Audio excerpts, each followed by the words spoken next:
Qin Yichen tidak yakin dengan pukulan itu. Meskipun darah ras monster sangat ganas, dia telah memperoleh Great Saint pewaris iblis, dan membawa martial spirit legendaris dari banyak kejahatan seperti True Dragon Martial Spirit.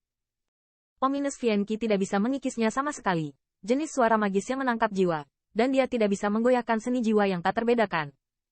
Tertinggi. Qin Yichen memberikan minuman rendah, dan tiba-tiba sinar terang muncul di atas tubuhnya, seperti putaran hari berikutnya. Naik.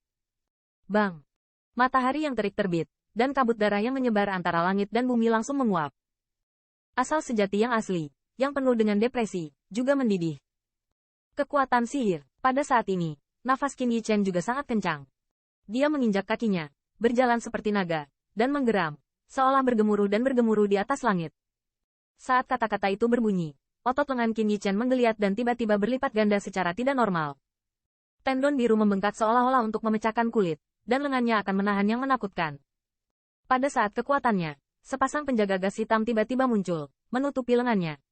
Bang! Segera, Qin Yichen meninju dengan keras. Tiba-tiba, udara di depan 10 zang meledak dengan meremas dan memeras jejak yang terlihat dari mata telanjang dan mengenai tengkorak terbang.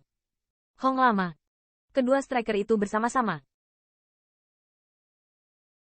Tiba-tiba, ledakan menggelegar terdengar, dan kemudian gelombang udara kecil seperti awan jamur menyebar dari tabrakan antara keduanya, menghancurkan segala sesuatu di sekitar mereka.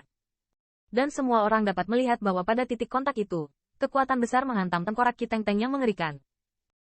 Tiba-tiba, sebuah hetakan muncul. Kemudian, tengkorak itu tiba-tiba pecah dan terjadi ledakan besar.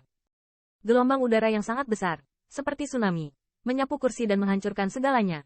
Apakah itu pohon atau batu? Di bawah gelombang udara ini, mereka musnah menjadi terak. Meskipun Qin Yichen siap untuk menemukannya, di bawah gelombang udara ini, dia masih terbang keluar. Kekuatan yang luar biasa membuatnya merasakan tubuhnya dan kerangka itu akan hancur. Di bawah tekanan besar, dia membuka mulutnya. Darah menyembur. Tetapi dengan dampak gelombang udara ini, dia tidak ragu untuk memeluk Xiao Linger dan Ai Weier, dan dengan cepat menjauh. Adapun elf berambut coklat, bukannya dia tidak bisa menyelamatkan. Sebaliknya, dia melihat sesuatu yang salah. Pembalap darah monster Rache kecanduan, bagaimana mereka bisa tetap hidup setelah menyelamatkan Avril? Tanda seru. Tanda seru. Selain itu, Avril Lafitte muncul di sini, dan sepertinya darah monster Rache sangat jernih. Apa artinya ini? Seharusnya ada darah di monster spirit Rache. Adapun siapa yang harus berada di dalamnya, sulit dikatakan. Namun, pasti ada seseorang yang harus dekat dengan Avril. Ada 2 pelayan pribadi, satu adalah Tuan, dan yang lainnya masih hidup. Apa yang ditunjukkan ini sebenarnya sudah jelas. Di sana, beberapa orang Blood Rache level rendah diayunkan secara langsung. Pemimpin pasukan setan darah menginjak lebih dari 20 jejak kaki yang dalam dan menabrak pohon raksasa untuk menghentikan sosoknya. Pohon raksasa di belakangnya langsung meledak.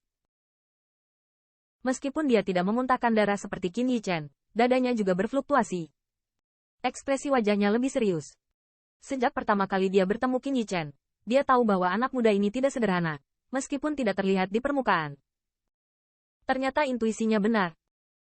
Namun, dia tidak mengerti mengapa seseorang yang jelas-jelas 2 alam lebih rendah dari dirinya bisa bersaing dengan dirinya sendiri dengan kekuatan perlawanan. Dia jelas tidak memikirkan ras manusia. Ras manusia, semua ras yang ada di daratan, adalah ras pengecut. Bagaimana mungkin ada pembangkit tenaga listrik seperti itu?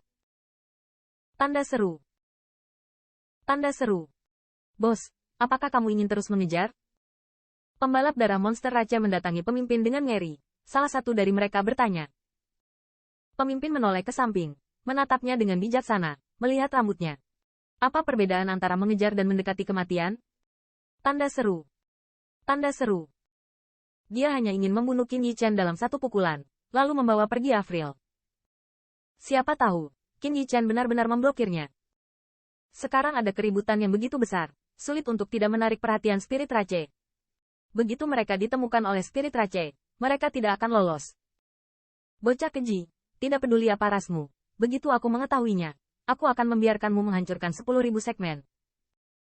Pemimpin menatap punggung jauh Qin Yichen, dengan cahaya dingin bersinar di matanya. Meskipun dia tidak mau, dia tetap berteriak, mundur. Sekarang, ini bukan lagi masalah mengejar orang. Tetapi alih-alih melakukan urusan penatua, dia harus mempertimbangkan bagaimana menjelaskan kepada Penatua. Pikiran tentang bos tidak bisa menahan murung memikirkan Penatua. Qin Yichen tidak berani melihat ke belakang. Dia sengaja membuat keributan besar, tapi dia tidak yakin apakah orang-orang di Monster Race akan menyerah. Namun, ini adalah hutan peri, yang pasti akan menarik perhatian ras roh yang baik. Seperti yang diperkirakan. Berhenti. Teriakan dingin datang dari depan, dan suaranya sangat dingin. Kemudian, beberapa suara membelah langit dimulai. Qin Yichen di sekelilingnya muncul selusin elf. Uhuk-uhuk. Petik 2. Qin Yichen hanya ingin berbicara, tetapi dia batuk dan berdarah. Tetapi dia membuka tangannya dan memperlihatkan dua orang di pelukannya. Yang Mulia Putri. Para elf di sekitar berlutut setelah melihat Avril yang berambut perak. Siapa kamu? Lepaskan Yang Mulia Putri. Peri berkepala itu tampak gugup, menatap Qin Yichen dengan erat, dan sepertinya siap menembak kapan saja. Karena, Qin Yichen bukanlah orang yang berspesialisasi dalam spirit race. Pada titik ini, Avril ada di tangannya, dan sulit untuk memikirkan pembangkit tenaga spirit race tanpa rasa gugup. Kamu tidak boleh menyakiti kakak laki-laki Qin.